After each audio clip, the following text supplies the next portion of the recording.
राधे राधे। श्री गणेश चतुर्थी व्रत की पौराणिक कथा के अनुसार एक बार भगवान शिव तथा माता पार्वती नर्मदा नदी के किनारे बैठे थे।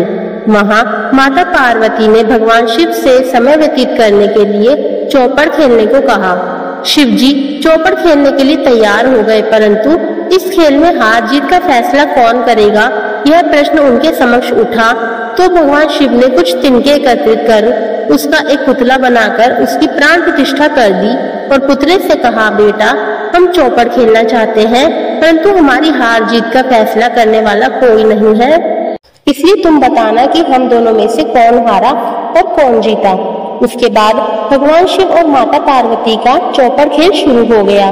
यह खेल 3 बार खेला गया और संयोग से तीनों बार माता पार्वती ही जीत गई। खेल समाप्त होने के बाद बालक से हार जीत का फैसला करने के लिए कहा गया, तो उस बालक ने महादेव को विजय बताया।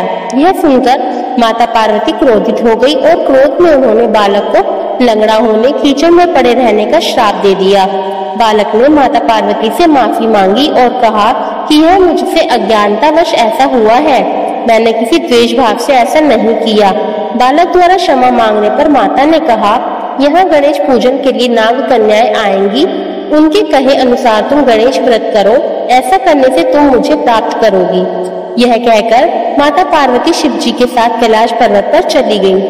1 वर्ष के बाद उस स्थान पर नाग कन्याएं आई। तब नाग कन्याओं से श्री गणेश के व्रत की विधि मालूम करने पर उस बालक ने 21 दिन लगातार गणेश जी का व्रत किया।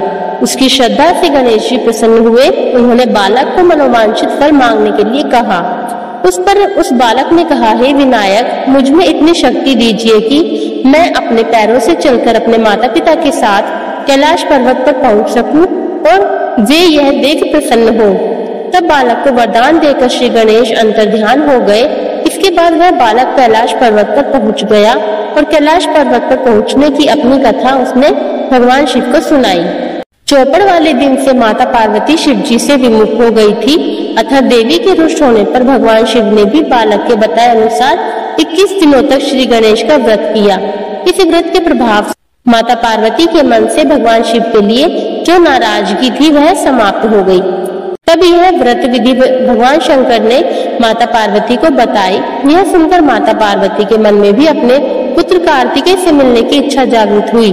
तब माता पार्वती ने भी 21 दिन तक श्री गणेश का व्रत किया तथा दूर्वा, फूल और लड्डुओं से श्री गणेश जी का पूजन अर्चन किया। व्रत के 21वें दिन कार्तिकेय स्वयं माता पार्वती से मिलने आ गए। उस दिन से श्री गणेश चतुर्थी का यह व्रत समस्त मनोकामनाओं की पूर्ति करने वाला व्रत माना जाता है। इस व्रत को करने से मनुष्य के सारे दुख दूर होकर मनुष्य को समस्त सुख सुविधाएं प्राप्त होती है। ये गणेश जी महाराज की जय हो। गणपति बाप्पा मोरया, मंगल मूर्ति मोरया। आपको हमारी वीडियो पसंद आई हो तो वीडियो को लाइक करें, कमेंट करें, शेयर करें। यदि आप इस चैनल पर नए हैं तो चैनल को सब्सक्राइब करना ना भूलें तथा बेल आइकन जरूर दबाएं। राधे राधे।